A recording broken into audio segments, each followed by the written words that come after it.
What is up, y'all? Marvel Snap's newest over-the-air changes have just released. They include some nerfs to a very powerful package in the game and some buffs to a very underpowered package in the game, so let's check it out. First things first, the first buff that I want to talk about goes to my boy Venom, going from a 3-1 to a 3-3.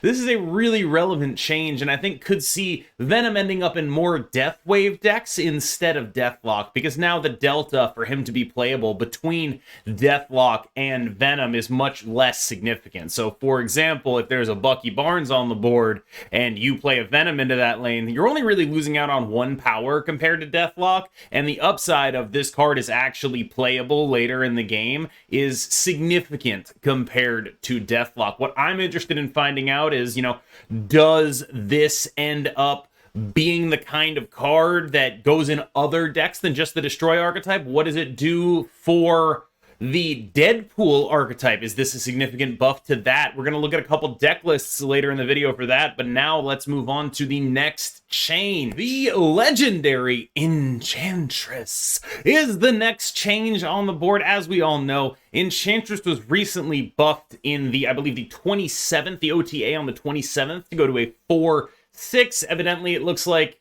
they might have overshot it a little bit. Enchantress now getting toned down to a 4/5.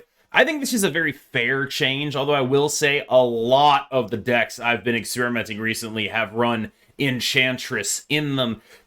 Or if they haven't run Enchantress in them, have run ongoing effects, right? So it's pretty much been one of the two regardless. So I don't really expect her play rate to drop. Honestly, she is going to continue to be phenomenal. I do think there's going to be more competition between her and Super Skrull here, but Enchantress getting dropped down just a little bit, I think, is fine for her. Personally, I really enjoyed the meta that we've had with her as a 4/6. I don't think they should be afraid to make changes like that in the future. In fact, I honestly don't love this nerf, but I do think that it's pretty much fine. The major question for the metagame is how much the perception of this nerf, which is to say a bunch of people see Enchantress got nerfed and then stop playing Enchantress, how much does that open up the other kinds of decks? So, like, are we going to be seeing more ongoing stuff? Because the less Enchantress there is, the better that Iron Patriot list that I posted yesterday is, the better that Dino Super Skrull list is. Like, the less Enchantress running around does definitely open up certain kinds of decks. I do think that this is perhaps a good change overall because it reduces the sort of free roll point potential in a list like Sarah, which I think is good to keep a control deck sort of in line with what other things are doing. Next up, Rockslide, one of the almost auto-includes in the Darkhawk Zabu package. I say almost auto-include. It's an auto-include. It goes where every Darkhawk deck goes. And I think this is actually a very clever way to nerf the Darkhawk package without nerfing Darkhawk or Zabu themselves. Now, one of the things that I've been pitching is maybe, drop Zabu to a 2/1. That might be like a little bit useful at least. This is a similar nerf. The card you're always running with your Darkhawk Zabu package is now going to be a little bit worse. I have always been a little bit more of a fan of Rockslide than most, and similarly a little bit more of a fan of Korg than most because of the power of blanking a draw. And with the printing of Darkhawk and his clear recent dominance, this seems like the easiest nerf to give to the package of really good 4-cost cards that you run with Zabu, and sort of try to bring it in line with other things that people might be trying to do. This is the nerf I'm the most curious about because I really want to know if this affects you at all. My first instinct when looking at this is saying, I'm just going to keep playing the Zabu Darkhawk stuff. Rockslide is good, and the fact that it's 6 is good, and this is, a reduction in its power by a significant percentage, but I'm not freaked out about it if I'm a Darkhawk enjoyer, a Zabu enjoyer. I think this is the kind of thing you can live with. Notably, if you play a Zabu Enchantress Darkhawk deck, you are going to lose a point of power on the Enchantress and a point of power on the Rockslide. I think that's fine. The whole package has been dominant basically since Zabu's rework. And before then, it was even more dominant because Zabu was even more broken. So yeah, this is a good nerf. I honestly wouldn't be surprised if they ended up needing to do more to curtail the power of this Zabu Darkhawk Rockslide package. It is just sort of generically an incredibly powerful thing to be doing. I know that in Zabu Darkhawk mirrors, I feel as though the only thing that matters, or maybe the most important thing, is playing Zabu into Rockslide as early as possible to make their draws worse. And it is one of the most powerful things you can do in mirrors, especially now that people are playing Iron Lad, because now they have rocks in their deck for the Iron Lad. Like, it is just an immensely powerful card in the current context of the format. I don't think this is a bad nerf at all. Finally, the runt of the litter, Drax, going from a 4-5 to a 4-6, and keeping the same text, except that number in the text is getting reduced by 1. So now, instead of being a 4-5 that gets +3, he's a 4-6 that gets +2. That's cool. It doesn't change who he is. Like, it lowers his downside, and that's good. But it's not like you really are in the market for 4-8s if they're not doing something else ridiculous when Darkhawk exists. I think there's definitely more utility to Drax than there is to the rest of the Guardians. So, for example, this could be the kind of thing you play with Storm, right? There's not nothing there. It's just there's a lot of other options for that spot, and I'm not sure that Drax is going to be the best one of those options. It's definitely like a plausible thing you can do, but I don't necessarily think this is going to make Drax like an incredibly playable card. That is fine, I think. I think the last thing we need to do is give more tools to the Zabu deck. So the fact that this makes Drax a little bit more playable, that's pretty cool. It does, in the back of my mind, I am thinking, all right, what if I play like Nebula Zabu Drax? Am I cooking? But I doubt that I'm cooking. If that's something you want to cook up, be my guest. If I am wrong, I am happy to eat crow on that. The following locations are being reduced in appearance rate in Marvel Snap: Attilan, Krakoa, Lechuguilla, Morag, Plunder Castle, Sanctum Sanctorum, and Subterranea. Now, of those, Krakoa is being reduced the most, getting shifted all the way from where it is currently to in the same tier as Ego and Worldship. I personally think this is the change I might be the most excited about in this entire patch. I am a noted Attilan hater. I have never liked the location Attilan, and I think basically all of these locations have shown up as someone's most hated location. Attilan shuffles your deck and just generally ruins your entire game plan if you were planning on exploding late, if you weren't playing cards early, or even if you just drew a bad hand. It makes everything worse because you didn't draw your early cards. Sorry, you're kind of screwed because your opponent, who maybe did draw their early cards, is now going to get a refill while you have to effectively discard some cards. Krakoa, I think everyone knows why Krakoa was disliked. You not being in control of your actions is not something that's fun when it happens a lot. Lechuguilla being... It's actually a little bit of a nerf to Darkhawk, but Lechuguilla being downgraded, I think, makes a ton of sense when, like, for example, there are other locations that fill its role of putting crap in the deck, but do so in a much more entertaining way, where Lechuguilla effectively just says, don't play here, or some bad stuff will happen, and that's, kind of boring and not that fun. Morag, I think at this point, everyone has gotten very sick of locations that say, don't play here, or it's harder to play here, and I think this is the dev team hearing that. Morag, Plunder Castle, Sanctum Sanctorum, these are all locations that say that in one way or another. They just say, well, it's a lot harder for you to play here, based entirely on the deck you chose to play. So I think generally speaking, having these be more rare is a great thing. The more of these locations there are, the more they're going to have to focus on the rarity, because God forbid two of them pop up in the same game and you just don't get to play cards. So finally, Subterranea, I think a lot of people's least favorite location becoming more rare, is another stealth nerf to Darkhawk, but we'll see. And I do think Subterranea getting bumped down, this is a quality of life change. That's phenomenal. Everything they did here A+. The only feedback I would give them would be bump Attilan to an even more rare tier. My favorite time to play with Attilan was when it was bugged, and thus in the most rare tier. Very, very big fan of that period of Marvel Snap. Maybe we should try it again. Attilan as rare as Ego. You heard it here first. Most decks involving the nerfed cards, I think, will stay roughly the same. I do think we'll start seeing a little less just free roll Enchantress in decks. I remember we're seeing Death Wave with Enchantress just as a free roll because, sure, it's a 4/6, why not? I think we're going to see a little bit less of that, but like, for example, this deck is definitely not going to cut Rockslide. We're still going to be playing Rockslide in our Zabu decks as long as we're playing Darkhawk. I think maybe even down to 4/4.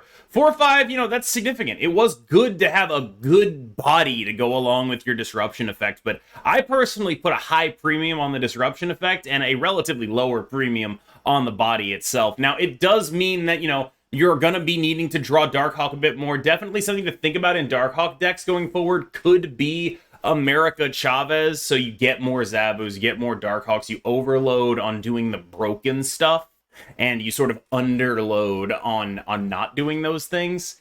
But I don't know if this change is enough to make that something that I want to do. It's just something I was already kind of thinking about, and now this change gives me an excuse to explore it. As you can see here, we're playing the Zabu package in a Doomwave shell. I consider this list a bit of a side grade to the typical Darkhawk Black Bolt stature list. The things we get are that we get to be better against Moon Girl combo decks thanks to Wave. The things that we lose are pretty minimal, honestly, but we lose a little bit of explosive power and unpredictability. People know to leave on Wave. Wave makes it very clear that they're dead, whereas Black Bolt into a potential stature leaves a little bit more ambiguity where people feel comfortable staying a little bit. I do think we lose a little bit of overall threat there. Also, there's like some really ridiculous Iron Lad high rolls in this list that could leave people to leave very, very early if they end up happening. So definitely something to keep an eye on there. I do expect to keep playing Rockslide. I do expect it to continue to be successful. It's not like Serra Control is going to start cutting Enchantress, but I do wonder if the nerfs to Rockslide and the general reduction in overall power mean that you're definitely going to want to lean less into a Darkhawk Rockslide Zabu type of Serra and more into getting your points from a different kind of setup Serra. So this is sort of what I'm going to be trying on day one. It's very similar to other previous Serra lists that I've tried. The only thing that should really stand out to you is that there's a sicko Green Goblin in here, and that's because I'm a sicko. I love playing Green Goblin, and there's a bunch of decks in the metagame right now that just absolutely love filling up lanes with like 2 or 3 things in it. You go Green Goblin into Polaris, and suddenly they just lose that lane entirely. I think that angle is pretty compelling to me, especially since our overall power might be a little bit reduced. Now, obviously, we don't get to lean fully into that because of the existence of Killmonger sort of precluding our ability to run things like Titania and the other clog cards like Debris. I do value Killmonger Nova over those, but I do think Serra could be poised to be in a good spot the more people get confident in their immunity to Enchantress. So the more people are just like, nobody's gonna play Enchantress, that just got, no, we're fine. The more that happens, the better this is. That's really what I'm getting at. Finally, I want to talk about a couple Venom lists because this is the biggest buff in the patch and the one that I consider to be the most entertaining to me personally. And it's not just because I have the WWE Championship Venom, aka Eddie Brock Lesnar. It's not just because of that, but it is like, there is something of that influencing me. I do think Venom in Deathwave makes a ton of sense to me. Deathlock had some significant downsides. Venom is only a little bit worse in the cases where Deathlock would be good, and a lot better in the cases where Deathlock would be bad. Now, what you've noticed that I've done here, though, is I'm running both, and I don't know if I'm right about that, but the thought process with that is, all right, what if we just always had the ability to discount death? What if we were always doing that? What if we were very regularly putting death at costing 0 after a wave? That's pretty much where I'm at with it. I think that's a pretty interesting way to approach this list, but I would be very happy to drop either a Venom or a Deathlock, and personally, I think at this point it would be Deathlock, for a Shang-Chi, any kind of tech card that you would like to include, I think would be totally fine. I also think, you know, maybe we don't need the Chavez, but I'm just such a sucker for it. I'm such a sucker for playing America Chavez, regardless of the fact that I have a Dr. Doom in there. I don't care. I just want to be able to do wave more. And America Chavez means that I can do wave more. Now, what I am wondering is this heuristic a little bit outdated? Because a lot of that was predicated on, well, you aren't going to get a good start out of just the early game cards in your deck. But I wonder, you know, if Venom getting bumped moves that needle a little bit, if we could play a little bit more of a mid-range game plan and not be so reliant on wave or die. But until I know that, until I know which of Venom or Deathlock is better, I do think Venom. Until I know that it's not worth it to run both Venom and Deathlock, which I suspect it might not be, but I do need to try, this is what I'm going to be trying. So if you know the answers to those questions, make those changes. Finally, look, I'm not stupid. I know that when people saw a Venom buff, this is where everyone's brains went to. I know that. I know you all saw this and were like, okay, it's time to play some Deadpool. And if that is you, I think this is where you start. You know, it's probably not exactly enough to make Deadpool good. I do not think that the Venom buff is going to make Deadpool a top tier deck. I think all the problems that Deadpool already has are still there. Venom is not fixing any of those problems. He's not doing a lot other than being a couple points stronger. This is a buff to a role player in this deck, right? It's not a buff to the core performers, and so I don't think it's going to really affect the deck's place in the meta. But if you want to do it, and I know you do, this is what I would play. You get to leverage Beast pretty well here with Forge and the Hood. We have the little Wolverine, little cheeky Wolverine in here. There are going to be people who don't know what you're doing. And finally, we're doing a Death Wave combo with Arnim Zola. So this is actually like a very complex deck to pilot. There's a lot going on here. I have always been a believer that if you're going to play Deadpool, you should be doing it in a Death Wave shell. And this deck just sort of lets you be the tinkerer that anyone who wants to play Deadpool, this kind of deck, gets to be. You're not going to pop off all the time. I don't think you're going to pop off a lot at all. But you do have a bunch of cool things going on, and that's good for you.